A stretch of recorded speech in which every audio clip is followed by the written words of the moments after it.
ساڵتان لەبێت بینەرانی کورسات نیوز من هاوڕە تۆفیقم لەڵخێم شەوی پانۆراما پێتان گەیشتینەوە بەگشتی قساکەین لەسەر دۆخی نوێی هەرێمی کوردستان بە ئاراستەی چارەسەرکردنی ئەو کێشە چەقبەستوانەی کە هەبووە لە نێوان لایەنە سیاسیەکان بە ئاراستەی پتەوکردنی کایەکانی حکومڕانی لە هەرێمی کوردستان لە پێناو خزمەتکردنی ژیانی خەڵک لە پێناو باشکردنی گوزەرانی خەڵک دیارە بە دڵنیایی ئەمانە هاو هەڵوێستی سەرجەم لایەنەکانی دەوێت لە حکوومەتی هەرێمی کوردستان و تەبایی نێوان نێوماڵی کوردی دەوێت بۆ ئەوەی کە دۆخی خەڵک بەرەو باشی بڕوات دۆخی هەرێمی کوردستان بەرەو ئاراستەیەکی هێمنی بڕوات ڕەوشی پەیوەندیەکانی نێوان لایەنە سیاسیەکان بە ئاراستەیەک بێت کە لە پێناو خزمەتکردنی ژیانی خەڵکی هەرێمی کوردستان بێت. ئەو کۆبنەوەی ئەمڕۆ کە کراوە لە ئەنجومەنی وەزیرانی حکوومەتی هەرێمی کوردستان بە ئامادەبوونی سەرۆک وەزیران و هەروەها سەرۆک وەزیران و هەرێک لە پارێزگارەکانی سلێمانی و هەڵەبجە و بەرپرسی ئیدارە سەربەخۆکانی ڕاپەڕین و گەرمیان دیارە بە دڵنیایی ئەمە هاو هەڵوێستی و خەمخۆری سەرجەم لایەنەکان پێشانەدا بۆ چارەسەرکردنی ئەو دۆخە نەخوازراوانەی کە هاتبوو ئاراوە لە هەرێک لە پارێزگاکانی هەڵەبجە و سلێمانی و ئیدارە سەربەخۆکانی گەرمیان و ڕاپەڕین باڕاستەی باشترکردنی دۆخی خەڵک لە ڕووی بژێوی لە ڕووی ژیان لە ڕووی دابینکردنی موچە و شایستەی دارایی بۆ سەرجەم ناوچەکانی هەرێمی کوردستان. ئەمشۆ گفتوگۆکەین لەسەر بابەتە بە میوانداری هەرێک لە میوانە بەڕێزەکانم برای بەڕێزمان کاک سەربەز مەنمی کادری پێشکەوتوی پارتی دیموکراتی کوردستان کە لە سۆدای لەگەڵم بەخێر بێ کاک سەربەز. هەروەها برای بەڕێزمان کاک پێشڕەوەیسی کادری یەکێتی نیشتیمانی کوردستان کە جەنابیشیان بە سوپاسەوە لە شاری هەولێر لەگەڵمان بەخێر بێ کاک پێشڕەوە سوپاس دەکەم بە ڕوخسەتی جەنابتان لە کاک سەربەز دەست پێکەم کە لە سۆدای لەگەڵمە کاک سەربەز. بەگشتی خەڵکی هەرێمی کوردستان یعنی دەیانەوێ ئەم هەرێمە پارێزراو بێ لە هەموو ڕووەکانەوە بۆ ئەوەی کە خۆشگوزەرانیشی باش بە هەموو ئاراستەکان و پشتیوانی هەموو لایەک بێتەکایەوە بۆ ئەوەی کە خەڵک بتوانێت ژیانێکی شایستە بژی لە هەرێمی کوردستانە. ئەوەی کە دەیبینن لە ئێستادا و ئەو هەوڵانەی کە هەیە چۆن هەڵێستەنگێنن بە ئاراستی خۆشگوزەرانی خەڵک باشترکردنی دۆخی خەڵک خۆشگوزەرانی لە هەرێمی کوردستان بەگشتی. سپاس بۆ کورسات و بۆم دەرفەتە بۆ ئومێدەی کە بتوانین گفتوگویەکی ئەو ڕۆژە سیاسی بکەین کە لە هەرێمی کوردستانە گوزارێ. ئێمە لە پێشوازی جژنی ڕەمەزانە بینیمان کە سەرجەم هێز و لایەنە سیاسیەکان بە تایبەتیش پارتی دیموکراتی کوردستان و یەکێتی نیشتیمانی کوردستان پیرۆزبایی نامەیان هەبوو بۆ باشترکردنی دۆخی خەڵک لە کوردستان و لە سەروشیەوە سەرۆکی هەرێمی کوردستان ڕێزدار کاک نێچیروان بارزانی بەیاننامەیەکی تێر و تەسەلی هەبوو و تیشکێکی ڕوونی خستووە سەرەوەی کە لە کاتی ئێستاە لە هەر کاتێکی دیکە زیاتر پێویستیمان بە هاودەنگی و یەکڕێزی و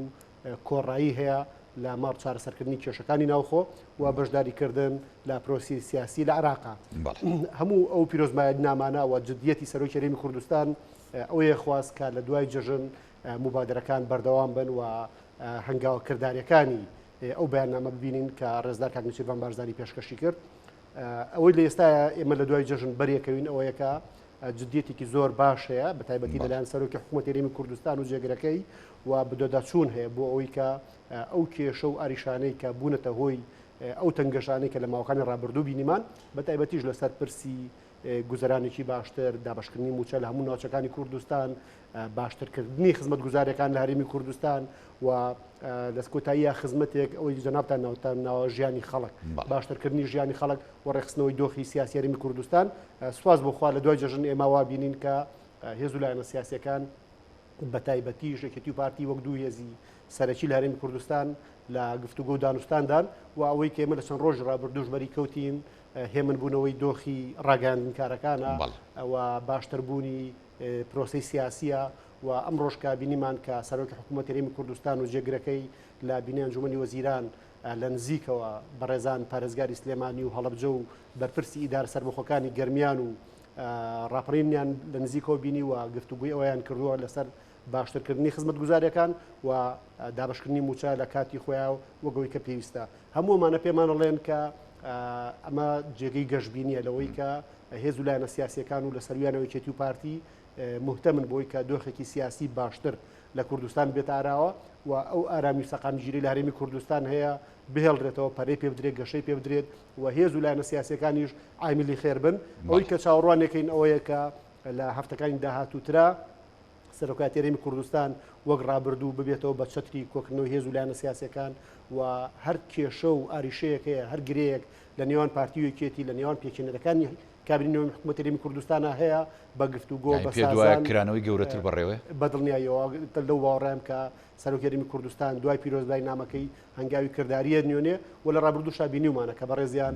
زۆر جار هێز و لایەنە سیاسەکان لەسەر ئاستی کەس یەکەمی هێزەکان کۆکراونەتەوە گفتوگویان لەگەڵا کراوە و بیر و بۆچوونەکانیان بە هەند وەرگیراوە وا بینم کە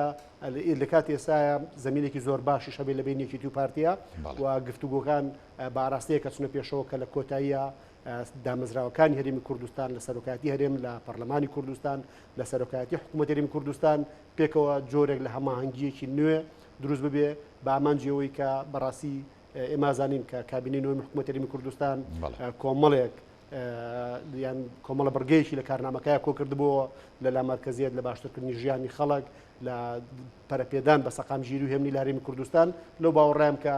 ئێستا دووبارە گەڕانەوەیەکی زۆر باشە ئیستێکی وەستانێکی لەسەرەوەی کە یەکێتی و پارتی و لایەنەکانی دیکەی پێکێنەری کابینەی نوێی حکوومەت هەرێمی کوردستان جوهدی باشتر بکەن لەوەی کە ژیانی خەڵک بە ئاراستێکی باشترا بڕۆ و لەسەر هەمووشەوە هەمووانەشەوە جوودەکانی سەرۆکی هەرێمی کوردستان بۆ یەکخستنی نێوماڵی کورد و بۆ پاراستنی ئەو ئاسایش و ئارامی و سەقامگیریەکە لە هەرێمی کوردستانەیە لە ڕابردووە ڕۆڵگەلێکی باش بووە ومێدی شەر ئەوەیە چاوەڕوانەکانی شەر ئەوەیە کە لە هەفتەکانی داهاتووە دووبارە هێز و لایەنە سیاسیەکان لەسەر مێزی سەرۆکاتی هەرێمی کوردستان کۆ ببنەوە و باوەڕشمان وایە ئەو کێشە و ئاریشانەی کە هەن ئەوەندە سەخت و ناڕەحەت و گەورەنی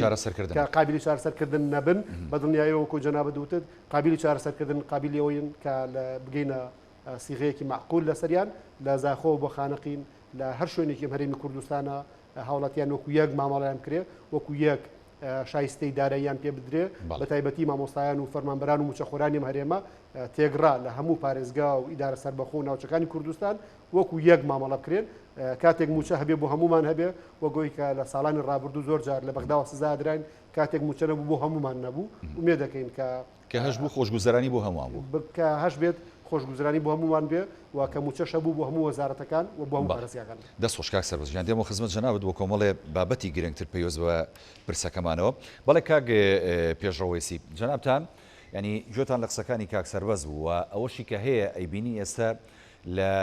دیمەنە گەورەکەدا ینی لە هەرێمی کوردستان ینی جێگەی تا ڕادەیەکەوەی کە لە دوێنێ و پێرێ و لەو هەنگاوانی لە وەکو کاک سەربەسی ژاماژەی پێدا لە دوای جەژنی ڕەمەزانەوە کە مای خۆشحاڵی خەڵکن چکە بەڕاستی کرانەوەیەکەیە تا ڕادەیەک لەو چەق بەستوی کە لە پەیوەندیەکانی نێوانێشێتی و پارتی هەبوو و هەروەها ئەو دۆخەی کە بەسەر ینی تا ڕادەیە کاروبارەکانی حکوومەتی هەرێمی کوردستان هاتبوو لێرە و لەوێ لە هەندێک ناوچە کەم و کورتی هەبوو بەڵام ینی بەگشتی ئەوەی کە باز دەکرێت کرانەوەیە ئەوەی کە باز دەکرێت ئاراستی چارەسەرکردنی ئەم دۆخەیە ئەوەی کە باز دەکرێت هاوهەڵوێستی سەرجەملایەنەکانە لەسەر و هەمویانەوە یەکێتی و پارتی بۆ باشکردنی دۆخی خەڵکی هەرێمی کوردستان بە بێ جیاوازی وکو کاک سەربەزوتی لە زاخۆ تاوەکو خانەقین ئەم کرانەوەنە چۆنە بینی هەنگاوەکانی داهاتوو تا ڕادەیەک بۆ ینی خۆشگۆزەرانترکردنی خەڵکی کوردستان بە گرنگ وەسفەکرێ یا چۆن دەبینی جەنابتان چۆن لێکدانەوەی بۆ دەکەن لە ڕاستیە پەیوەندیەکی ڕاستەوانە لە بینی پارتی و یەکێتی لەلایەک و دۆخی سیاسی لە هەرێمی کوردستان بە درێژاوی ماوەی قۆناغا جیاجیاکانی ماوەی ڕابردوو هەبووە بە ئێستاشەوە کاتێک نێوانی یەکێتی و پارتی بەرەو ئاراستی باشبوون بووە دۆخەکە بە شێوە گشتێکە باش بووە بەمانە پێچەوانەکەشەوە کاتێک یەکێتی و پارتی تەفاهم و هاو هەڵوێست و هاوکار و هاوهەنگاو بووینە دۆخەکە بەرەو ئارامی زیاتر و کەناری ئارامتر ڕۆیشتوە بۆیە ئەمە لە ماوەی ڕابردوو بە قۆناغە جیاجیاکانەوە تێست کراوە بێگومان هەر هەنگاوێکی دە پێناو ئەم دروستکردنی ئەم ژینگە ئارامیە بێتن کۆی کۆمەڵانی خەڵکی کوردستانە پێشوازی لێ دەکەن کاتێک کۆمەڵانی خەڵکی کوردستان لە ماوەی ڕابردوو ماندوون بەو باجەیەک لە دوایەکە یان بەم قەیرانەیەک لە دوایەکانی ڕوبەڕووی هەرێمی کوردستان بۆتەوە بێگومان پێویستیان بەوە دەبێت ژینگەیەکی ئارامتر لەلایەن هێزە سیاسەکانەوە بەتایبەت پارتی دیموکراتی کوردستان و یەکێتی نیشتیمانی کوردستانە فراهەم بکات چونکە هەمومان دەیزانین جوگرافیای هەرێمی کوردستان لە ڕووی جیۆپۆلیتیکەوە لە ڕووی جوگرافیاوە لە ڕووی دیمۆگرافیاوە بە شێوەیەک دابەش بوون کە ئەم دوو هێزی کاریگەری بەردەوام پێدانن بە حکومڕانی بە بەهێشتنەوەی ئارام و ئاسایش بۆ ئەم دۆخەیە ئەم بۆ ئەم هەرێمە بۆیە لە هەموو گریمانەکانەوە کاتێک هەنگاو بنین لە دوای ئەم گرژ و ئاڵۆزەی ماوەی ڕابردوو کە ڕوبەڕووی هەرێمی کوردستان بووە کەوای کرد بوو جیاوازەکان زەختر بێتەوە ئێستا هەر سەرۆکایەتێکیان هەر کاراکتەرێکی سیاسی لە هەرێمی کوردستانی هەر کاراکتەرێکی حیزبی لە هەرێمی کوردستانەوە ببێتە ساڕێژی ئەم دۆخە بێگومان بەرەو کەنارێکی ئارامتر ئەمە ویسی کۆمەڵانی خەڵکی کوردستانە چونکە بینیمانە کاتێک ئەم تەباییە درێژەی هەبووە هەرێمی کوردستان جۆرێک لە جۆرەکان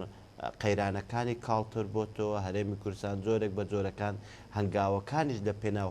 هاو هەڵوێستی هاو هەنگاوی هاوکاری هاو هەنگاویەوە بەرەو باشتر ڕۆیشتووە ئەمە تەنانەت نەک لە هەرێمی کوردستانەوە بێگومان بۆ دەرەوەی هەرێمی کوردستانیشە بە درێژایی ماوەی ڕابردوو دڵسۆزانی هەرێمی کوردستان دڵسۆزانی دۆسەی کورد لەسەر ئاسی جیهانە لەسەر ئاسی هەرێمایەتیە لەسەر ئاسی ناوخۆی عێراقیشە هەمیشە ئامۆژگاری و نسحەتیان بۆ ئێمەمانان وەکو هەرێمی کوردستان لەوە سەرچاوی دەگرت کە ئێمە تەبابین ئێمە یەکگرتوو بین ئێمە یەک هێز بین ئێمە یەک هاو هەڵوێست و هاوکار بین بێگومان ئەمە کاتێک ئەمە فراهم بکرێت دەتوانێت بە دەنگێکی زوڵاڵتر کاریگەرتر قسەی تێدا بکات هەمومان دەیزانین ئێستا سەرچاوی ململانەکان بەشی هەرە زۆری بەغدایە کاتێک ئێمە بتوانین بە یەک تیمەوە بەشداری مێزی دیالۆگ و دانیشتەکان بکەین لەوێەوە دەبێتە ئیلهام بەخش بۆ چارەسەرکردنی کێشەکانی هەرێمی کوردستانیشەوە بۆیە من پێم وایە بە درێژای قۆناغەکانی یەک لە دوایەکی ماوەی ڕابردوو یەکێتی و پارتێ لەبەرەوەی لە ڕووی پێکاتەوە لە ڕووی جیاوازیەکانەوە پێویست دەکاتەوە لە قۆناغەکان هاو ئەڵوێز بن ئەمە پێویستی بە پاڵپشتیە بە هەمان شێوە ئەگەر دەنگدەرانی هەرێمی کوردستانیشەوە دابەش بکەین هەردووک حیزبی کاریگەر لەسەر ئاستی هەولێر و سلێمانی کاتێکی زۆرترین متمانە دەدرێت بە یەکێتی نیشتیمانی کوردستانەوە و لەسەر سلێمانی و هەڵەبجەمە بەسمە و لەسەر ئاستی هەولێر و دهۆچشە زۆرترین متمانە دەدرێت پارتی دیموکراتی کوردستانەوە کەواتە ئەمە دەرخەری ئەوەیە کە زۆرینەی کۆمەڵانی خەڵکی کوردستان لەگەر ئەم دوو هێزن بە ماناکەی تر هەنگاوە ئیجابیەکانی ئەم دوو هێزەش ڕنگ دەداتەوە بۆیە کەواتە ناتەبایی هەر کاتێکی نێوان ئەم دوو هێزە کاریگەری ڕاستەوخۆی بێ بەسەر خەڵکی هەرێمی کوردستانەوە بەبێ جیاوازی بێگومان لە ماوەی ڕابردوو جیاوازیەکان لە قەیرانەکان لە موچە لە خزمەت گوزاری ئەمانە لە هەمووی بە زیاتریشەوە هەمووی لێککەوتەی ناتەبای ئەم دوو هێزە بووینە هەمومان دەیزانین کاتێک بۆیە من باسی پرۆسی هەڵبژاردن و ڕێژەی متمانەی دەنگدەرانم کرد بەم دوو هێزەوە دەمەوێت پێتی بڵێم ئەم دوو جیاوازیە من بەش بە حاڵی خۆم ئومێدم نەدەکرد دوو زۆن هەبێتن لە ڕووی واقعەوە بەش بە حاڵی خۆمەکو تاکێکەوە ئومێدم نەدەکرد ئەم جیاوازیانە بە شێوەیەک بێت بەڵام ئەمانە حەزن لە واقعا دوو زۆن هەیە دوو ئیدار دوی هێز هەیە کە هێزی کاریگەرن بۆیە ڕێگا ڕاستەکە لە بەردەم دوو هێزە ئەوەیە لە پێناو خەڵکە لە پێناو قەزیەکەیە لە پێناو هەرێمی کوردستانە هاو هەڵوێز بن تاکو ئەم هاو هەڵوێستیە ڕنگ بداتەوە بەسەر کایەکانی تریشە تۆ ئەدرێسی بەرنامەکە زۆر جوانهیناوە هاو هەڵوێستی لە پێناو خەڵکە ئەمە چما پێ دەڵێ ئەمە وامە پێ دەڵێن حیزبایەتی بچێتەوە چارچێوە ڕێکارە ڕاستەکەی خۆیەوە کە حیزب دەبێت ئامراز بێت لە پێناو خەڵک ئامراز بێت لە پێناو نیشتیمان ئامراز بێت لە پێناو قەوارەکەوە بێگومان ئەگە ئەم کردارە جێبەجێکرا ئارامتر دەبێت ئێمە کاتێک ڕوبەڕووی مەترسێک دەبینەوە لە لێوان ناوەندەوە باشترین چەک باشترین بەرگری بیرتە لە دەستوری هەمیشەی عێراق لای هەمومانەوە لای بینەرانی جەنابتە لای بینەرانی بەرنمەکەی جەنابتە لای هەمومانەوە معلومە ئەم بەرگریە لە زاتەی یەکگرتووی هێزە سیاسەکانی باشووری کوردستانەوە لە پێشی هەرە پێشەوانی یەکێتی نیشتیمانی کوردستان و پارتی دیموکراتی کوردستانە ئێمە دەیزانین کاتێک جەنابی مام جەلال لە بەغداوە پێشڕەوی بەرگریکردن لە هەرێمی کوردستانە بە پاڵ پشت بە کاک مەسعود بارزانی و کاک سەڵاحەدین محەممەد بەهادین و کاک مامۆستا عەلی باپیر و کۆی هێزە سیاسەکانەوە ئەم تیمە یەکگرتووە کە ئەوسا لە چارچێوەی هاوپەیمانیەکی گشتگیری کوردستانیەوە سەرچاوی گرتبوو مایەی پێدانی هێز بوو تەنانەت بۆ هەولێر بۆ سلێمانی بۆ دۆک بۆ هەڵەبجا بۆ بینیشمان ینی ئەو خۆشگوزارانیمان بینی کە لەو ساڵانە دایانی بەڕاستی ینی خەڵک بە چاوی خۆی بینی و ژیانی لە چه ئاستێکا بوو ینی زۆر کەس لە ناوەڕاست و باشووری عێراقەوە ئاواتیان بە خەڵکی هەرێمی کوردستان نەخواست بەڕاستی بێگومان ئێستا ئەگەر تاکێکی باش دانیشتوی باشووری عێراقا بێگومان ئەگە تاکێکی ناوەڕاستی عێراقا بێوێ کاتێکی ئیسرعاتە یان پشووە لە هەرێمی کوردستان بەسەر بێنێت ئەمە دەرەنجامی ئەوەیە هەرێمی کوردستان لە ڕووی ئیکۆنۆمیەوە هەرێمی کوردستان لە ڕووی ژینگەی ئارامی ئابووری و سیاسی و کۆمەڵایەتیەوە فراوان بووە لەوە سەرچاوە دەگرێت کە بەرهەمی ئەوەی ڕۆژەیە کە هێزە کوردیەکان لە بەغداوە تەبا بوون چونکە ئەمە وای کرد هەرێمی کوردستان بچێتە پێشترەوە کاتێک ئێمە قەراربی بمانەوێت داهاتوی ئەم هەرێمە مسۆگەر بکەن بێگومان دەبێت لە بەرچاوما بێ ڕێگا ڕاستەکە ئەوەیە تەبابین ڕێگا ڕاستەکە ئەوەیە یەکگرتوو بین بەڵام ئەم ڕێگا ڕاستە و یەکگرتووە بەوە مسۆگەر دەبێت کە هەموو حیزبەکان هەریەکە بیەوێ بە شێوەیەکی برایانە لە پێناو پاراستنی باڵانسی هێزی سیاسیەوە هەنگاو بنێتن بێگومان ئەوسا هەرێمی کوردستانیش بەرەو کەناری ئارامتر دەبێت کێشەکانیش بەرەو کاڵبوونەوەی چارەسەرکردنی زیاتر دەڕوات بە هەمان شێوە ئەم ژینگە ئارامیە هەرێمی کوردستانیش هەنگاوێک لەسەر ئاسی جیهانی شۆمای مەقبول دەبێت چونکە تۆوەرە سەیری هەموو لێدوانە فەرمی و نافەرمیە هەم دەستگا ئەمریکیەکان هەم کاراکتەرە ئەمریکیەکان بە هەمان شێوەی ئەوروپاییەکان بە هەمان شێوە هەرێمایەتەکان و هەمیشە پێمان دەڵێن خاڵی بەهێزی هەرێمی کوردستان لە یەکگرتووی هێزە سیاسەکان بە تایبەت یەکێتی نیشتیمانی کوردستان و پارتی دیموکراتی کوردستانە کەواتە ئەمە ببێتە چارچێوەمان بۆ ڕامانکردن دەربارەی هەموو ڕووداوەکانی بەغدا هەموو ڕووداوەکانی تاران هەموو ڕووداوەکانی ئەنقەرە هەموو ڕووداوەکانی ڕاضەوە لەوێشەوە ببێتە چاویلکەی ڕامانکردنمان بۆ مۆسکۆ بۆ واشنگتۆن بۆ شارە گەورەکانی ئەوروپاوە ئەگەر ئێمە وامان بیرکردەوە کەواتە ئەوە هەنگاونانە بە ڕێگا دروستەکە لە پێناو مسۆگەرکردنی داهاتوەکی باشتر بۆ کۆمەڵانی خەڵکی کوردستان لە چارچێوەی باشووری کوردستانە بە هەمان شێوە بۆ گەڕانەوەی ئەم مافانەی کە لە دەستوری لە ماوەی ڕابردوو لە ئەنجامی ناتەبای نێوانیشمانەوە لە دەستمانداوە دەست خۆش کاک پێشڕۆدێم و خزمەت جەناوت کاک سەربەز ینی یەکێتی و پارتی کە تەبا بن و هاواڵۆیە بن لەسەر زۆربەی بابەتەکان ئەم تەبایی ڕەنگایەتەوە بەسەر سەررجەم کۆی پرسەکان لە هەرێمی کوردستان بەسەر سەررجەم خەڵکی هەرێمی کوردستان بەسەر پەیوەندی و حسابۆکردنمان لەگەڵ بەغدا و هەروەها هەرێمایەتی و هەروەها ینی ڕۆژئاوە و ئەمریکا وەکو کاک پێشڕۆیش ئاماژەی پێدا بەڵام گرنگ ئالەم تەبایەیە متمانی نێوان ئەم دوولایەنەیە زۆر جار ئەم متمانەیە لەقەبێ ینی یەکێتی و پارتی بۆ بناغەیشی بتۆ بۆ متمانە و پەیوەندەکانی خۆیان دار ناڕێژن ینی بۆ وا ناکەن کە لە ڕابردوو ئەو متمانەیە هەیەیان بووە لە ئێستاشدا بتوانن بەدەستی بێنەوە ئەو قۆناغانی کە ئەمڕۆ لە ڕابردوو چەند ڕۆژی ڕابردوو و جەنابەت ئاماژەت پێدا دەستی پێکردووە ئەم هەنگاوانە پتەوتر بن وەلایەنە سیاسەکانی دیکەش بەڕاستی بێنە ناوە بۆ ئەم تەبایە و ئەم هەواڵوێستیە چکە کۆی گشتی پرۆسەکەمان وەکەوەی کە دەوترێت و باز دەکرێت ینی مەترسی لەسەر ئەگەر مەترسی لەسەر بێت کەواتە هەموو هەرێمی کوردستان و خەڵکەکەی مەترسی لەسەرە بەڕاستی بڵێ وەڵە کاکەڕێ پێشتریش و لە زۆر بەرنامەی دیکەش ئاماژەمان بەوە کردووە کە کاتێ پارتی و یەکێتی وەک دوو هێزی گەورەی سەرەکی لە کوردستان پێکەوە هەماهەنگ و هاوکار بوون دەستکەوتی زۆر گەوریان بە هەرێمی کوردستان هەبووە و هەر تا ئێستا ژەو سەقام گیرەی کە هەیە بەشێکە لە دەستکەوتی ئەوەی کە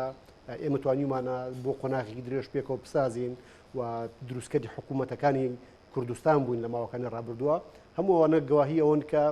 ضرورەتە لە ڕووی سیاسیەوە کە پارتی و یەکێتی زایدن هێز و لایەنە سیاسیەکانی تر و پێک هاتەکانی دیکە هاوڕا هەڵوێست بن بە تایبەت سەبارەت بە قەزیەی کورد لە بەغداد و کاتێک ئەم هاوڕای و هەڵوێستیەش لە بەغداد پێگێت کە لە هەرێمی کوردستان بناغێکی پتەوی هەبێ و ئومێد دەکەین ئێمە لە پارتی دیموکراتی کوردستان هەمیشە دەست پێشخەر بووین بۆی کە بتوانین بگونجین و بسازین و پێکەوە هەڵبکەین لە کاتی ئێستاە کە دۆخێکی زۆر باشی گفتوگۆکردن هەیە و میدیاکان بەرەو ئارامبوونەوە چن ڕەنگە کەمتر کاتیەوە بێ قسە لەسەرەوە بکەین کە بۆچی ینی ناوبناو ئەم جۆرە لە داخشان ڕوویە بە تایبەتیش لەو ڕانگەیەوە کە ئێمە وایە بینین بەشێکی پەیوەندی بەو ئیشکالاتانە هەیە کە لە نێوماڵی یەکێتی نیشتیمانی کوردستانە هەیە ومێ دەکەین و هاوکارین لەوەی کە ئەو جۆرە لە گرژی سیاسی تێپەڕێەوە دووبارە نەبێتەوە و کاتێک ئەم جارە گفتوگۆ کرێت و دانوستانەکرێت مادەم ئەوەی کە ئێمە پێکەنەری کابینەی نوێنی حکوومەت هەرێمی کوردستانی پێکەوە مادەم ئەوەی کە ئێمەمانەوێت پێکەوە هەڵوێست بین لە بەغداد پێویستی شەکە بۆ ماوەیەکی درێژ پێکەوە بسازین و بەڕاستی ئەم هەڵکشان و داکشانە لەسەر دەرونی خەڵکیش کاریگەری خراپشانات ومێ دەگەین کە ئەمە ڕوونەیە هەرێمی کوردستان لە کاتی ئێستاە جەناب باسی مەترسیت کرد چەند لە بەردەم مەترسیە ئەوەندەش لە بەردەم ئەگەر و بژاردەی باشە ینی هەموو ئۆپشنەکان لە بەردەم ئێمە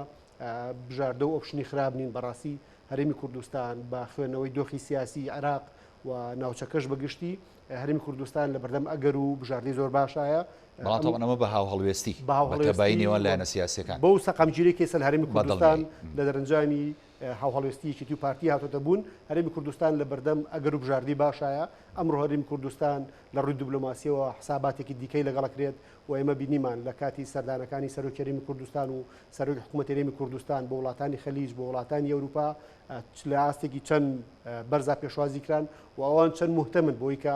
مامەڵەی هەرێمی کوردستان بکەن و هاوکاری هەرێمی کوردستان بکەن هەموو ئەو هەڵوێستانە پێمانەڵێن کە ئێمە پێویستیمان بۆیە لە نێو ماڵی خۆمانە باشتر بین و ئەو گرژی و ناوکۆچیانەی کە ئەگەر هەن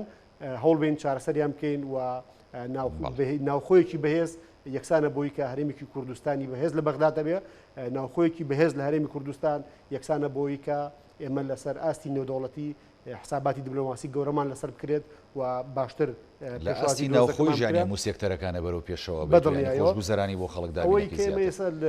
لەو ماوەی ڕابردوو بەرەکەوین ئێستا کە هەرێمی کوردستان لەسەر نەخشەی وزەی جیهانە و بەشێکە لە معادلاتی سیاسی ناوچەکە هەمووانە گزارشتی باشن لەوەی کە هەرێمی کوردستان چەندە لە بەردەم مەترسیای هێندە و زیاتریش لە بەردەم ئەگەر و بژاردەی باشترایە و بەتایبەت لە پێچێنانی حکوومەتی عێراقی ئێستا ئێمە بینین کە هەمیشە کورد هێزێکی حساب بۆ کراوە و هەموو هێزولایەنە سیاسیەکانی دیکەی شیعە و سونە هەوڵەدەن بە زۆر لە زۆرەکان ڕەزامەندی هێزە کوردەکان بەدەست بهێنن تا ئەوی بتوانن دۆخی سیاسی عێراقی لەو شپرزەیە لەو ئالۆزیە ڕزگار بکەن و ئەمە کارتێکی باشە بۆی هەرێمی کوردستان ئەگەر یەک ڕیز و هەڵوێز بین و بە بژاردە و بە کارتێکی سیاسی هاوبەش ئێمە لە بەغداد بەشداری بکەین هەرێمی کوردستان بتوانێت بەشێکی زۆر لەو داخوازیانی ئێمە لە جێبەجێکردنی مادەی 140 لە گەڕانەوەی بودجە و موچە بۆ خەڵکی کوردستان لە دانان بە عقودی نەوتی هەرێمی کوردستان و مامەڵەکردنی هەرێمی کوردستان لەگەڵ پرسی وزە و نەوتە هەموومانە ببنە کۆمەڵە داخوازیەکی گرنگ کە ئێمە بتوانین لە پێچینانی حکوومەتی عێراقیە جێگەی بکەینەوە و کارێ بکەین کە هەرێمی کوردستان ئەگەر ئەمڕۆ ڕەنگە لە ڕوودارەوە لە ئاستی پێویستانە بێ ئەگەر ئەمڕۆ هەندێک لە پاشەکشە هەبێت یان جۆرێک لە وەستان هەبێ لە داهاتوو نزیکاوا بکەین هەرێمی کوردستان بگەڕێتەوە بۆ ئەو دۆخە باشەی کە لە ڕابردوو هەیبوو لەوەی کە ئابوووریەکی باشترمان هەبوو حساب لەسەر کراوتر بووین و هیچ کاتێکیش حکوومەتەکانی عێراق بەبێ کورد پێک نەهاتووە ئەو جارش دووبارە کە ئێستا حکوومەتی عێراقی بینین دووبارە لە تەنگەژەیەکی گەوری سیاسیان هێزە شیعی و سونیەکان بە جۆرێکی زۆر قوڵ و قورس دابەش بوون بەسەر لایەنە پەرتەوازەکانە ئەمە دەرفەتێکی باشە بۆی کە هەرێمێکی کوردستانی یەکدەنگ و یەکڕیز هەرێمێکی کوردستانی خاوەن کارتێکی سیاسی بەهێز هەرێمی کوردستانی تەباو سازا و سەقامگیر بتوانێت لە عێراقا شوێن پەنجەی خۆی و جێگایەکی باشتر بۆ داخۆزیەکانی بکاتەوە تا بۆ ئومێدەی کە هەرێمی کوردستان وەکو هەرێمێکی دەستوری یاسایی دانپیانراو لە عێراقا جێگەیەکی باشتری هەبێ چی لە ناو خۆی هەرێمی کوردستان چ لەسەر ئاسی عێراق و ناوچەکە دەست خۆش کاک سەربەزیان کاک پێشەوانی خاڵێکی گرنگ لێرە ئەوەیە ینی تۆ هەموو چەقی ئەم ململانیانە زۆر جار ینی کە لە هەرێمی کوردستان ئێمە نمونونەکەمانەوە قسەی لەسەرەکەین چەقی ململانەکان و چەقی کاردانەوەکان و بەرکەوتنی ڕاستەوخۆی ینی مەترسی و زەرەرەکان بەر خەڵکە و هاوڵاتیانی هەرێمی کوردستانە ئەوەی کە ئێستا گرنگە لەم قۆناغەدا و جەنابەت و کاک سەربەز ئاماژەتان پێدا ینی ئەم هاوڵوێستی ئێستا یەشێتی و پارتیەکە لە چەند ماوەکانی ڕابردووە تا ئەم ڕۆژ بینیمان ینی لەسەر ئاستی باڵا ینی کێشەکان بەرەو تا ڕادەیەک چارەسەرکردن دەڕوات بەڵام لەوە گرنگتر پێدوانی ینی ئەم حکوومەتی هەرێمی کوردستان هەم یەشێتی و پارتی کە پێکەنەرێکی گرنگ ژێب حکوومەتەن بتوانن متمانەی تەواوەتی دروست بکەنەوە لە نێوان هەم حکوومەت هەم خەڵک هەم ئەم دوو لایەنە سیاسی لەگەڵ خەڵکە ئەمەیان تا چەند گرنگە بەڕاستی لەم قۆناغەدا بێگومان متمانە پلاک نییە تۆ کاتێک ئۆنت کرد کراوە بێ کاتێک ئۆفت کرد داخراوە بێت بەڵکو پێویستی بەوەیە کردار بنێ پێویستی پێوێ قسەکان بە پراکتیک بکەیت لە گریمانەی هەنگاونان بەو ئاراسەیە متمانە دروست دەبێتەوە و بەمانە پێچەوانەکەشی متمانە کاڵتر دەبێتەوە من یەک نمونەی بچووک دێنمەوە نمونەیەکی ناخۆشە بەڵام بۆیە باسی دەکەم تاکو سوودی لێوەرگین ئێستاشی لەگەردابی کۆمەڵانی خەڵکی کورد لە کەرکووکە باجی ناتەبایی یەکێتی و پارتی دەدا بۆ لەبەرەوەی ئەوەی ڕۆژێ ناوکۆچی نێوان پارتی و یەکێتی وای لێکردنەمان نتوانین پارێزگارێکی کووردا بنین لە کەرکووکە کە ئێستاشی 150 کێشەکانمان چارەسەر دەبوو ئەمە چیەوە لە چۆ دروست دەبێت لەوە دروست دەبێت کاتێک ئێمە تەبانە بووین بێگومان ئەگەر ئەم هەنگاوی کە باسی لێوە دەکەی ببێتە ئامراز بۆ گەڕانەوەی متمانە لە نێوان یەکێتی و پارتی سەرەتا وەکو دوو حیزب لەوێشەوە متمانە لە نێوان ئەم دوو پارتە لەگەر کۆمەڵانی خەڵکەوە هەنگاوەکان بەرەو ژینگەیەکی ئارامتر دەڕوە بۆی من وەکو چاودێرێک ینی بەم دۆخەوە بۆ دەبێت یەکێتی پارتی لێژنەیەکی تایبەتی بەدەسەڵاتیان نەبێت کاتێک ئەم لێژنەیە ئەرچی بێت لە هەموو هەڵکشان و داکشانە حیزبی و سیاسەکانی نێوان دوو حیزبەیە حەزەر بکاتن بۆی هەنگاوەکان لە ڕسەکەی خۆیەوە لا دەچێت بێگومان بەشی هەرە زۆری جاری وا هەبووە گرژەکانی ئەم دوو حیزبە لە خاڵێکی زۆر لاواز بۆ لەوانە بوو بە دانیشتێکی زۆر لاوازەوە بە دانیشتێکی زۆر سەرپێییەوە چارەسەروی خۆ هەموو بیرمانە کاتی خۆیژی جەنابی ماڵزایە بە لە ژیان ئاوایی کاتێک لەگە کاک مەسعود بارزانی لەسەر خەت بوو خۆ زۆری هەر کێشەکانی بە تەلەفۆنێکە کۆتایی پێدەینە بۆی ئەمە لە چەوە پێمان دەڵێ ئەمە لە مۆمە پێمان دەڵێت کاتێک کاراکتەرە سیاسەکان بەو شێوەیە هەنگاو دەنێن دەبێتە مای متمانەی کۆمەڵانی خەڵکی کوردستانەوە ئەم متمانەیە ڕنگ دەداتەوە بێگومان قسەکە لەسەر ئەوەیە دەبێت ئەم هەنگاوانە یان ئەم قسانەی کە لێرە و لەوێ باز دەکرێت بەرەو ئاراستەی تەبایی بەرەو ئاراستەی بەلاوەنانی خاڵە جیاوازەکان و هینانە پێشەوەی خاڵە کۆکەکان بەوە دەبێت کردار بنێت چونکە هەمومان دەیزانین کۆمەڵانی خەڵکی کوردستان پێویستیان بە کردارە چونکە هەموو لە ماوەی ڕابردوو بەشێک لە قسەکان کراون و کردداری لە دواوە نەبووە ئەوەی ئێستا پێویستە لەسەر پارتی دیموکراتی کوردستان لەسەر یەکێتی نیشتیمانی کوردستان لەوە سەرچاوە بگرێت ئەم قسانەی کە لە سەرۆکاتی هەرێم و سەرۆکاتی هەرێم و ئاراستی حیزبە سیاسەکان کرا ئەم قسانێک کە خودی کاراکتەر سەرۆکی هەرێم ئاراستی حیزبە سیاسەکانی کرد لە نزیکترین کاتە پراکتیک بکرێت اینجا لەوێندەریشەوە لەسەر ئاستی باڵا لە کەسی یەکەمی یەکێت نیشتیمانی کوردستان لەگە کەسی یەکەمی پارتی دیموکراتی کوردستانە هەنگاو بنێن بۆی بتوان چارەسەر بکەن چونکە هەمومان دەیزانین لێرکوانە لە هەرێمی کوردستان لە زۆر قەرار بەر لەوەی پێویستی بەدام و دەستگاکانی حکوومەتی هەرێم بێت لە پێناو چارەسەرکردنیان لە شێوەی دەستگای سەرۆکایەتی هەرێمیان سەرۆکایەتی پەرلەمانیان سەرۆکاتی حکوومەتی هەرێم پێویستی بەوەیە هەردووک دەسەڵات لەسەر ئاسی لوتکەیە چارەسەر بکەن وەکەوەی بینیمان لە ماوەی ڕابردوو لە بینی خاڵی خۆش بوو جەنابی مام جەلال و کاک مەسعودا هەبوو ئەم تێستە ئەم دووبارەکردنەوەی ئەم تێستەیە بێگومان بەرەو هەنگاونان دەبێت بەرەو ڕێگایە کە مای گەڕانەوەی متمانە بێت سەرەتا لە بین دوو هێزەکە ئینجا لە بینی کۆمەڵانی خەڵکی کوردستان و هێزەکانەوە ئەوسا لە گریمانەی جێبەجێکردنی ئەم قۆناغەوە هەرێمی کوردستان بێگومان زۆر بە ئاسانتر دەتوانانی کێشەکان چارەسەر بکە تۆرە سەیری بکە هەموو ئەو سەیری بکە کاتێک ئێمە تەبا بووین دەباشان هەولێر دوکان شوێنی کۆکردنەوەی کۆی هێزە سیاسەکانی عێراق بوون لە پێناو دروستکردنی کابینە یەک لە دوایەکەکانی عێراق لە دیارکردنی کاندیدەکان بۆ سەرۆکی وەزیران بۆ سەرۆکی پەرلەمان بۆ پۆستە باڵاکانی عێراقە بەڵام کاتێک ئێمە ناتەبا بووین مەدینەی سەدر و سەدری بەغدا و ناوچەی سەوزی بەغدا و نەجەف و کەربەلا شوێنی بینینی کاراکتەرە سیاسەکانە بێگومان تۆ وەرە بە کەسێکی ناسیاسیش بڵێ لە بازارێکی میلی ئەم شارە یان لە بازارێکی میلی سلێمانیەوە پێی بڵێ برێکاکە تۆ دەتەوێت شوێنی سنتەری بڕیاردانەکان دوکان بی یان هەولێر بی یان پیرمان بی یان دەباشان بی یانیش مەدینە سەدر و گرین زۆنی بەغدا بیت یان کەربەلا و نەجەف بیت بێگومان ئەوەی ئەولاوە هەڵدەبژێرێت بۆیە من پێم وایە یەکێتی نیشتیمانی کوردستان و پارتی دیموکراتی کوردستان لە هەنگاونان بەرەو ئاشتەوایی لە هەنگاونان بەرەو چارەسەرکردنی دۆخەکە لە هەنگاونان بەرەو ژمارەیەک هاو هەڵوێستی هاوکردداری هاو هەنگاوی هاو مەبەستیەوە بێگومان ئەمە پاڵپشتێکی بەهێزی کۆمەڵانی خەڵکی کوردستان بەدەستێنێت لە دەرەنجام دەبێتە هۆی بەهێزبوونی دوو هێزەکە لە پێشەوە هەرە پێشەوەیان اینجا بەهێزبوونی هەرێم لە ڕووی سیاسیەوە لە ڕووی ئابوووریەوە لە ڕۆکانی تریشەوە چونکە تاکە هۆکار کە لە ماوەی ڕابردووە هەرێمی کوردستان بەتایبەت لە دوای 2023ەوە دەیتوانێت پیشان بدات بە جیهانە کە ئێمە جیاوازترین لە ناوەڕاست و باشووری عێراقا بریتی بوو لەو پێشکەوتنانەی کە هەبوون لە ڕووی ئاوەدانیە لە ڕووی دروستکرد ئاوەدانی لە ڕووی سەرخان و ژێرخانە ئەمە زادەی ئەم تەباییە بوو کە ئەوێ ڕۆژێ هەبوو ئێکەواتە ئەمە لە بەرچاومان ڕوونا بۆ ڕێکارە هەنگاوەکە تاخیر بکەین بۆ بەیانی بۆ ئەمڕۆ نینێ دەستخۆش ئەم کاک سەربەست ئەم هەنگاوە کە وەکو کاک پێشڕۆیش ئاماژەی پێدا ینی جێگەی خۆشحاڵیە کە ڕاستە ماوەیەکی زۆر تەخیر بوو وای کرد ینی هەرێمی کوردستان بکەوێتە دۆخێکەوە کە خەڵکی هەرێمی کوردستان زۆر بێزار بوون و قەت ئاواتیان نەئەخواست کە ڕۆژە لە ڕۆژان نێوانی یەشێتی و پارتی و حکوومەتی هەرێمی کوردستان و هەروە سەرجەم سێکتەرەکان لە حکوومەتی هەرێمی کوردستان بۆ ئاراسانە بڕوا کە لە بەرژەوەندی خەڵک بڕیار نەدا یاخود خزمەت نەکا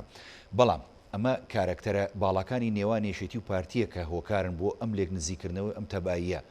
تا چەنە کارکتەری حیزب و لایەنە سیاسەکانی دیکە ئەوانیش فاکتەر و هۆکارن و پاڵپشتە بن و ئەتوانن ئەوانیش بەشدار بن لەم دۆخەیە کە یەشێتی و پارتی مەبەستێتی بۆ خەڵکی کوردستان بێنێتە ئاراوە. بەڵێ وڵا بەدڵنیایەوە مادەم هێز و لایەنە سیاسیەکان بە تایبەتی سەرەکیەکان پێکێنەری حکوومەت و پەرلەمان و ژمارەی زۆری کورسی پەرلەمانیان لایە ئەوان ینی ڕۆڵی گەوران هەیە لەوەی کە پرۆسی سیاسی لە کوردستان بە ئاراستەیەکی باشا بڕوە و بە جۆر لە جۆرەکانیش دڵنیایی لە لای خەڵک دروستکاتەوە بەجددی زۆر گرنگە لەوەی کە نەک لەسەر ئاستی کارکتەری سەرەکی هێز و لایەنە سیاسیەکان تەنانەت زۆرجار لەسەر ئاستی کەوادر و قاعدەی تەنزیمیش پابەستی ئەو ڕێکوتنانە بن کە هێز و لایەنە سیاسیەکانێکن یەکێک لەو شتانەی کە زۆرجار لای خەڵکی کوردستان نیگەرانیەوەیە کە بەشێ لە پێکێنەرەکانی حکوومەت هەرێمی کوردستان کە ئێمە لە ماوەکانی ڕابردوش بەرکەوتوین بەڕاستی بە تایبەتی لە دەمەدەمی پیابوونی هەڵبژاردنەوەی تازە و ئەوانەیە بەشێ لە هێز و لایەنە سیاسیەکان نەخمەیەکی معارەزەی نەخمەیەکی ئۆپۆزیسیۆنی هەڵبژێرن کە بە باوەڕی من ئەمە جۆرێکە لە ینی دووفاقی سیاسی لەوەی کە هێزێکی سیاسی تا حکوومەت زمینەی باش بێت بەشدار و مشارکە بەڵام لە دەمی هەڵبژاردنە بەرەو ئۆپۆسیۆن بوون و جۆرێک لە نەقدواناڕوە من باوەڕم وایە ئەگەر ئەمە بۆ هەر هێز و لایەنێکی سیاسی ڕاست بێ بۆ پارتی و یەکێتی و بزودنەوەی گۆڕان ڕاز نییە کە سێلایانی ئەساسی پێشێنەری حکوومەت هەرێمی کوردستان و کابینەی نوێ من بۆ ئومێدەی کە ئەم دانیشتن و گفتوگویانەی کە هەیە وا بکات جارێکی دیکە تەنها بۆ نمونە زۆرجار لە زمانی چاودێرە سیاسەکانیشەوە گوێمان لێبێ کاڵن حکوومەت بۆ پارتی بەجێ هێڵن لە ڕاستیە حکوومەت وا باشە وا گرنگە و ئەساسی پێشێنانی کابینەکە بۆ جۆرەیە کە پارتی یەکێتی بزودنەوەی گۆڕان و هێز و پێکاتەکانی دیکەکە لە حکوومەت هەرێمی کوردستان قبوڵیان کردووە بەشدار بن ئەو بەشداریکردنە بۆ ساڵێک و دوانوسیان نەبێ بەڵکو تا ئەو ڕۆژێک هەڵبژاردنێکی نوێ ئەنجام بدرێت لە هەرێمی کوردستان و باشە هێز و لایەنە سیاسیەکان پێکەوە هاودەنگ و هاوڕابن و پشتیوانی بن من وایە بینم ئەگەر کابینەی نوێمی حکوومەت هەرێمی کوردستان سەرکەوتوو بێ سەرکەوتنی پارتی دیموکراتی کوردستان و یەکێتی نیشتیمانی و هێزەکانی دیکەیە خۆ ئەگەر خوا نەخواستە سەرکەوتوش نەبێ بەڕاستی چۆن پارتی تیاعی بارە بێ یەکێتی نیشتیمانی کوردستانیش تیاعی بدارە بێ و ئەگەر ناڕەحەتیەک ناخۆشیێکی بۆ پارتی تیابێ بە دڵنیایە بە هەمان شێوە بۆ یەکێتی نیشتیمانی و هێزەکانی دیکەش هەیە لەبەرەوە ئومێد دەکەم کە ئەو هەستی بەرپرسیارەتیە لەناو پێچەنانەوەی حکوومەتەوە بە تایبەتی لە دوای ئەم جۆرە لە دەستپێشخەری بۆ گفتوگۆ و سازان جارێکی دیکە هێز و لایەنە سیاسیەکان بتوانن پشتیوانێکی زۆر باشی کاندیدەکانی لە حکوومەت هەرێمی کوردستان بکەن و پەرلەمانیش لێەوە بتوانن هێز و لایەنە سیاسیەکان لەسەر ئەو بژاردانەی کە ئەمڕۆ بۆ خەڵک گرنگن پێکهاتن بکەن بە تایبەتی هەڵبژاردن کە یەکێکە لەو بابەتانەی کە ئێستا جێگەی گفتوگۆ و نیقاشی هێز و لایەنە سیاسیەکانە ئومێدێکی شەیە کە پەرلەمانی کوردستان ینی ئەوش بەرەو ینی کۆبوونەوە و دانیشتەکانی خۆی بڕاتەوە. بەڵێ بەدڵنیایەوە ئێمە لە هەفتەی پێش و کۆبوونەوەی ئەنجومەنی سەرکردایەتی پارتی دیموکراتی کوردستان بە ئامادەبوونی سەرۆک بەرزانی لەوێ گفتوگۆیەوە کراوە کە پارتی دیموکراتی کوردستان پشتیوانی حکوومەت هەرێمی کوردستان و پەرلەمانی کوردستان و سەرۆکاتی هەرێمی کوردستانەکە بۆ ئەوەی کە دامەزراوە شەڕەکانی وڵاتە بتوانن بارکی خۆیان هەستن یاسایەکی نوێ یان یاساکە هەموار بکریان یاسایەکی نوێ سەبارەت بە هەڵبژاردن پێشکەش بکرێ و هەڵبژاردن کە مافی خەڵکی کوردستانە لە کات و ساتی خۆیان ئەنجام بدرێت یاخود ئەگەر دواش کەوت بۆ چەند مانگێکی کەم دوا بکەوێ پارتی دیموکراتی کوردستان یەکێک لەو هێزانەی کە هەماهەنگ و هاوکارە بۆ مؤسسات لە هەرێمی کوردستان تا ئەوەی کە هەڵبژاردنەکان کە خەڵک ئەڵێ دیانی نەرمینواندن ینی لە نێوان ئەم دوو هێزە خۆ عیبە نییە ئەوە تا دەرەنجامەکەی ئەوەیە کە خەڵک سوودمەند دەبێت لەوە خەڵک خۆشگوزەرانە بێت ئیتر بۆچی ینی ئەم نەرمینواندن نەبێت لە نێوانێشێتی و پارتی وڵا بەدڵنیایی خەڵکە بەڕاستی قسەی خەڵکە و قسەیەکی ڕەوایە و قسەی ئێمەشە بەڕاستی ئێمەش پێمان وایە کە ئێمە ئاکرێ لە ناوخۆی خۆمانە سازش بۆ یەکتری بکەین و نەرمی بنوێنین و ئەو گرێ گۆڵانەی کە هەیە بە گفتوگۆ چارەسەری بکەین بە تایبەتیش کە لە بەردەم هەڵبژاردنێکی نوێین لەگەڵ ئەوەین کە هێز و لایەنە سیاسەکانی پێکەنەری کابینی حکوومەت هەرێمی کوردستان بەو پەڕی هێز و توانای خۆیان پشتیوانی کابینەکە بکەن تا کاتی تەواوبوونی کابینەکە و لەگەڵەوەشین کە هەڵبژاردن لە وادەی خۆی ئەنجام بدرێت و لەو بڕایشان سەرکردایەتی پارتی دیموکراتی کوردستان بەپی بەلاخەکەش گفتوگوێەوە کراوە کە پارتی زۆرترین نەرمی بنوێنێ لە پێناوەوەی کە تەواوی هێز و لایەنە سیاسەکان پێکەوە بتوانن یاساکەی هەموار بکەن یان یاسایەکی نوێ دەرکەن کە بەدڵی هەموو هێز و لایەنە سیاسەکان بێەوە بتەوافق بێ بە سازان بێ ومێ دەکەین هێز و لایەنەکانی دیکەش بابەتی ئیحراجکەر نهێنە ناو گفتوگۆکانەوە و بتوانین هەمووان پێکەوە یاساکە تێپەڕێنین و خەڵکی هەرێمی کوردستانیش ئاسوودە بن بۆی کە 4 ساڵ جارێک لەم هەرێمە هەڵبژاردن ئەنجام بدرێ و دڵنیاشم ئەگەر ئێمە بتوانین لە کات و ساتی خۆیان هەڵبژاردن ئەنجام بین ئەمە تەسیری زۆر باشێ بێت لەسەر ئەو وێنە جوانەی کە هەرێمی کوردستان لەسەر ئاسی عێراق و لەسەر ئاسی دنیاە پێشکەشی کردو لەوەی کە هەرێمێکە بەڕادێکی باش ئازادی تیا فراهم بووە دیموکراسیەتی هەڵبژاردن لە کاتی خۆیان ئەنجام بدرێ و هەموو ئەمانە ژواکەن لە کۆتاییە پرۆسی سیاسی لە هەرێمی کوردستان کامڵتر بێت جوانتر بێ و هەمومان پێکەوە ئێمەی پارتی ئەوانی یەکێتی ئەوانی گۆڕان هەمومان شانازی بە دەستکەوتەکانی سەرۆکاتی هەرێم و حکوومەت و پەرلەمان و ئەو ئەزمونەوە بکەین کە ساڵانێکی درێژە خەباتمان بۆ کردووە لەبەرەوە لە وەڵامی پرسیارەکەی جەنابتا بەدڵنیاییەوە لەگەڵ ئەوەین کە هێز و لایەنە سیاسەکانی پێکەنێری حکوومەت هەرێمی کوردستان و ئۆپۆزیسیۆنەکانیش هەمویان پێکەوە هەماهەنگ و هاوکار بن و میدیا ڕێکخراوەکانی کۆمەڵگەی مەدەنی حیزب و لایەنە سیاسەکان پێکەوە هاوکار بن بۆی ئەگەر هەرێمی کوردستان لە بەردەم دووبارە قۆناغێکی دیکەی نوێیە هەمومان پێکەوە هاوبەشی مؤسسات دامەزراوە بین لە هەرێمی کوردستان بۆ ئومێدیەوەی کە قۆناغەکە بە دەرەنجامێکی باشتر بکات. دەستخۆش کاک سەربەزیان دێمە خزمەت جەنابەت کاک پێشڕەو ینی بە ئاراستەی درزی نێوان ئەم دوو لایەنە یەشێتی و پارتی زۆر جار وای کردووە کە نەیارانی ینی هەرێمی کوردستان بەڕاستی زەفەرمان پێبەرن ینی تا ڕادەیەک وای کردووە زۆر جار کە درز دروست بۆ لە نێوان ئەم دوو لایەنە و ئەم دابەشبوون هەبوو لە نێوان ئەم دوو لایەنە وای کردووە ینی بەغداش بووە یاریزانێک لە نێوان هەردوو لادا و لە پێناو بەرژەوەندی خۆیان کۆمەڵێک بڕیار و کۆمەڵێک ینی هەنگاوی ناوە دژ بە هەرێمی کوردستان پێتان وایە لەمە دوایانی ئەم لێک نزیک بوونەوەیەوە ئەکات جارێکی دیکە ئێمە ینی وێنایەشی گەورەتر و هێزێکی بەرفراوانتر لە پێناو خەڵکی کوردستان و لە پێناو هەرێمی کوردستان و پارێزگاریکردنی سەر و ماڵی خەڵکی هەرێمی کوردستان پێشکەش بکەین. تۆرە سیر بکە لە ئێستا بابەتی گەرم بریتە لە هەڵبژاردن یان سازانی کۆبنەوەی پەرلەمان لە پێناو هەڵبژاردننی سەرۆک کۆمار و سەرۆکچی ئەنجومەنی وەزیرانی عێراقا لە کۆی کاندیدەکان کە بۆ سەرۆک وەزیران ناوی دێ یان لە هەردووک بەرێ ناوی دێ زیاتر ئەم کاراکتەرە کوردانە قسەی تێدا دەکرێن مەعارەز بوونێ یان دەدرێنە محکەمەی ئیتیحادی یان باسی کۆمەڵێک شتی یاساییان بۆ باز دەکرێت کە کاندیدی کوردن ئەمە مانای چییە؟ ئەمە مانای وایە عەرەب بە شێوە گشتیەکەی عێراقەوە بجاو لە ناوی شەسوونەوەشی ئاکۆکن لەسەر دژایان ببنە یاریزان لە پێناو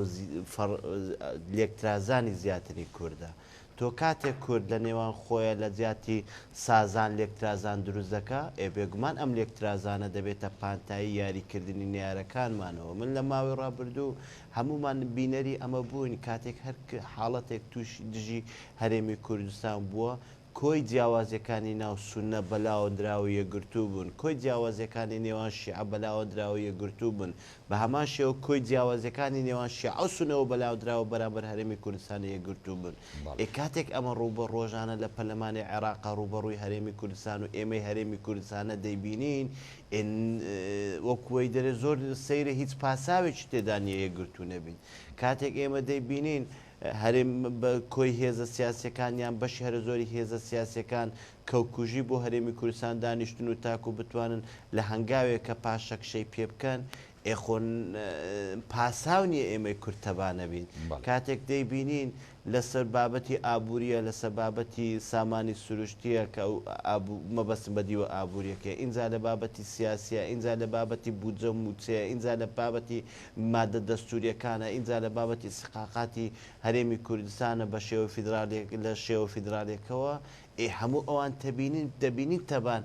پاساونی ئێمە سازان لە نێوانمان دروست دەبێت ئەم پاساو نەبوونانە هۆکاری سەرهەردانی ئەم قەیرانانە کە لە ماوەی ڕابردوو ڕوبەڕووی ئێمە بوونەوە دەزانی ئێستا لە هەر کەناڵێکی کوردیە کاراکتەرێکی سیاسی باڵا دەست یان قەرار بەدەست یان لە باڵا لەسەر پلە مامناوەندیشە لەسەر ئاسی ڕاگەیاندنا قسەیەک بکەی بۆ ڕۆژی دواتر بچی سەرێک لە جادەی سەهۆڵەکەیان بازاری ئۆرزی لە ولای سەرێک دەشت بازاری شێخەڵا یان جادەی ئیسکان بدەیت تێدەگەی کە بازار لەم دوو شارەیە ئینجا بە شارەکانی ترۆچەندە بە شێوەی سلبیەوە کاریگەری بینیوە بێگومان ئەگەر قەرار بێت هێزە سیاسەکان هەنگاو بنێن خۆ دەبێت باشترین و گەورەترین هەنگاو ئەو بێت هاوهەڵوێز بن لە پێناو کۆمەڵانی خەڵکی کوردستانە چکە لە 2000 هەر هێزێکی سیاسی باشتر و کاریگەرتر توانی خزمەتی کۆمەڵانی خەڵکی کوردستان بکە بێگومان زیاتر مای متمانە و داهاتوکی گەشترە بۆ چارچێوە حیزبیەکە اینجا بۆ چارچێوە گشتەکە من پێم وایە هەنگاوی دواپیام لێ وەرەگرم کاکەشەوە کاتم کەماوە وەکو دواپیام لێ وەرەگرم دوا سەرنجەت من قسە بکەم بەڵە کاگەی پێشڕەو دوا سەرنجی جەنابێت من پێم وایە تاکە هەنگاوە لە بەردەم پارتی دیموکراتی کوردستان لە بەردەم یەکێتی نیشتیمانی کوردستان لە بەردەم بزوتنەوەی گۆڕان ئینجا حیزبەکانی تریشە بە قەبارەی خۆیانەوە ئەوەیە کە ئەولەویەت لە بەردەمیان ئاز بێت حیزبایەتی ئامانج نەبێت تۆ ئەگەر ئەم هەنگاوانەتنا بێگومان دەتوانێت متمانە بگەڕێنەوە بێگومان دەتوانێت کێشەکان چارەسەر بکەیت بێگومان دەتوانێت هاو هەڵوێست و هاوکار و هاو هەنگاو بێت لە پێناو